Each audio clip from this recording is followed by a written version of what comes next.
Now that you've kind of set your goal, let's just say, for example, the agents, their goal is 100K. So we'll kind of use that as a baseline moving forward. 100K in their first year. I think that's, really the goal that most agents set. They're like, man, I just want to make 100K my first year, which is a really a massive goal for a first year agent. That's double. It's almost like double and a half what the average agent makes their first year. I think the average agent in North America makes like 38 or $42,000 a year. So not a lot. So 100K is a big goal, but with our mentorship, there's no doubt we can get you there as long as you're willing to do the work. So it's like, what would It's your a budget guarantee be? it. Yeah, exactly, guaranteed. Um, we'll get you there if you guys decide to partner with us. Link in the description. But of course, you gotta do the work. but we can talk more about that if you guys decide to book a discovery call with us.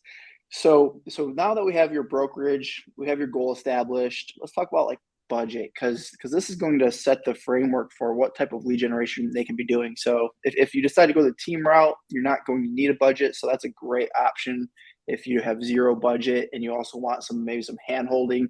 And John and I and Lars, we work with teams all across North America, in Canada and the US. So if you decide to partner with us at EXP, we have a vast network of teams that we could help get you placed on those teams to help you out as a new agent if you decide to go that route. So reach out to us on that. But let's just say your heart's set on being an individual agent. That's the route I went initially. Then I started my own team eventually. But it's like, what is the budget? Because there's ways to generate free leads. Those tend to take a little more hustle, a little more work. But then there's also paid leads that can get you to a deal pretty quick without having to sift through so much dirt to find that gold. So I guess let's talk a little bit, John, first, someone who has no budget, and then someone who has, say, maybe $500 a month in budget to put towards their marketing. So talk about some free ways someone can get started as an individual agent. So I think if I'm going to do this very topic, low cost or very low yeah, cost. I think if I'm going to do this topic justice, like I always want to give advice that's going to keep people safe and on a proven path. So for me, it's simple. It's if you have no budget, then you're really an outlier, and you're going to need to get with somebody who's devised a system that's going to provide a bridge between your last paycheck and your first commission check. When I ran a team, we would do that. We'd bring people out of the service industry, the car industry, and we would say, hey, I know you're used to getting paid every day, but over here, it's going to take a minute to get paid. So we're going to have to get you up to speed. You're going to have to do a deal, and then you're going to have to wait for that deal to close. So we would put people on a draw. So if that's you, that's okay. If you have no money and no budget, I think you need to find a team and you need to be on some kind of a draw. I'm not going to advise that you go out and live on credit cards or do anything dangerous like that. Go find a team that'll put you on a draw, and then you guys can work that out. So that's first and foremost.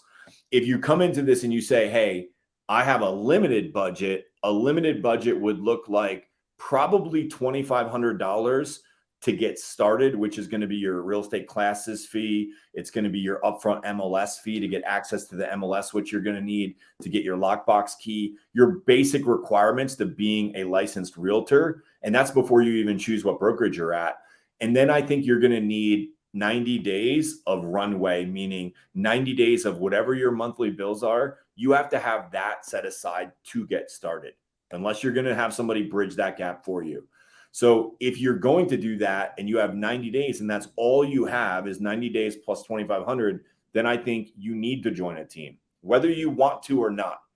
If you're going to do it independently, like you're suggesting, AJ, I think to be safe and wise and really plan for success, I think you need 6 months of runway plus the $2,500. So if your household bills, your car payment, your rent, whatever is, say, $3,000 a month, then you need 18,000 plus 2,500. And that's being real. And maybe you can get that from a family member or borrow that, what have you. But I think that's really giving you a correct expectation. Now, on top of that, if we're going to have a marketing budget, which is what we're talking about, and even if that marketing budget is $500, I would tell you to do what I did, which is go after low cost to no cost leads. And I would pursue expired and visible marketing, which I know you can speak a lot to, AJ, because you really excelled at that in your career. I would also do open houses for people, and I would get out there and I would promote myself online And you have to have some kind of a lead gen platform in order to get them the access in the properties and manage them. Good thing is at EXP, you get that for free as part of your monthly technology fee. And you're going to get a platform that's going to allow you to grow your business. Yeah. Good advice. I'll take it a slightly different way. I think the concept of having your living expenses in the bank, if you're the sole income earner for you or for your family, is a must. You need to have, you don't want to be stacking, say, 3-4K a month for living expenses on a credit card while you're trying to get launched in real estate. Uh, I heard someone say, it might have been my first broker. He was like, or maybe my first real estate coach, but they're like, basically, the idea of saving a year, like a year living expenses. And I hear some new agents say, like, I'm not quitting my job and going full time in real estate until I have a full year of living expenses set aside, or even 6 months. I think is maybe a lot before you quit your full time job. Because I feel like so many people just kind of like I guess quit real estate when they're part time agents before they ever make the full transition over. There's certainly exceptions for that.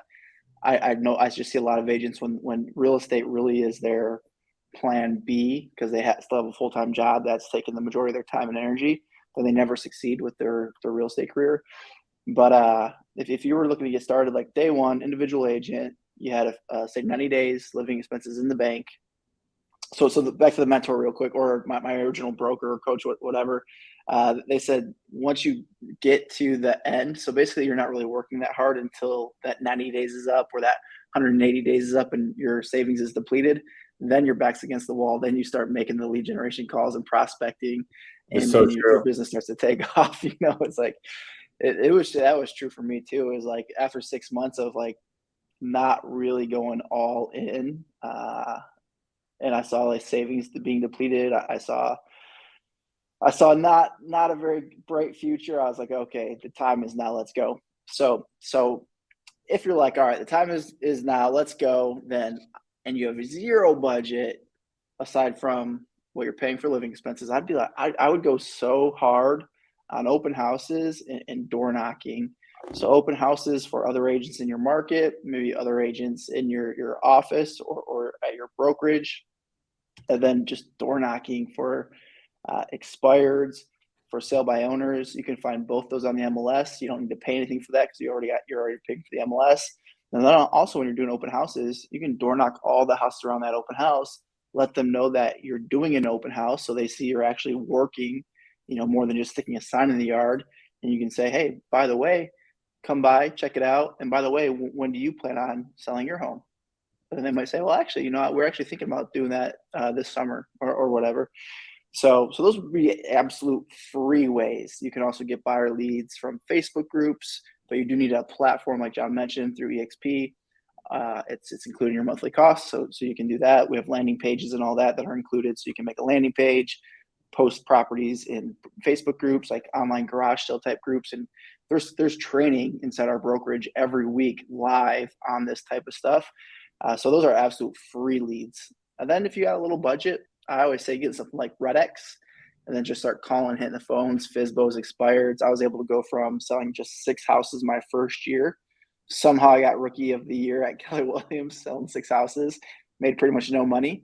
And then my next year I sold 36 houses as an individual agent. And that was all because expired prospecting mixed in with some FSBOs. So just figure out that budget for you. Super good stuff, man.